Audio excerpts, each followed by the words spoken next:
حضرت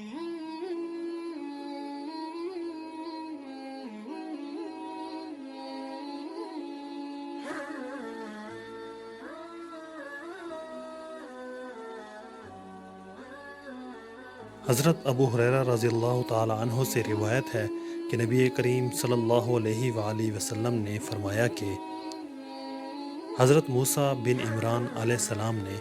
اللہ تعالیٰ کی جناب میں عرض کیا، پروردگار،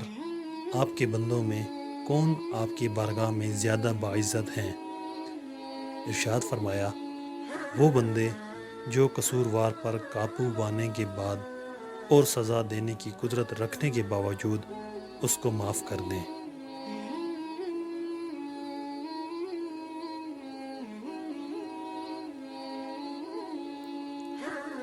تشریح: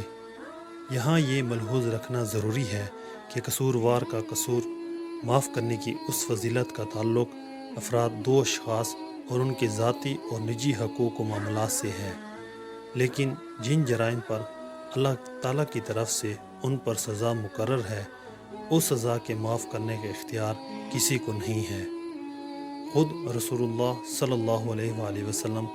جو دنیا میں سب سے زیادہ رحم دل تھے، آپ کا طرز عمل بھی یہی تھا کہ اپنا قصور کرنے والوں کو ہمیشہ معاف فرما دیتے تھے، لیکن اللہ کی حدوں کے توڑنے والوں کو اللہ کے حکم کے مطابق ضرور سزا دیتے تھے۔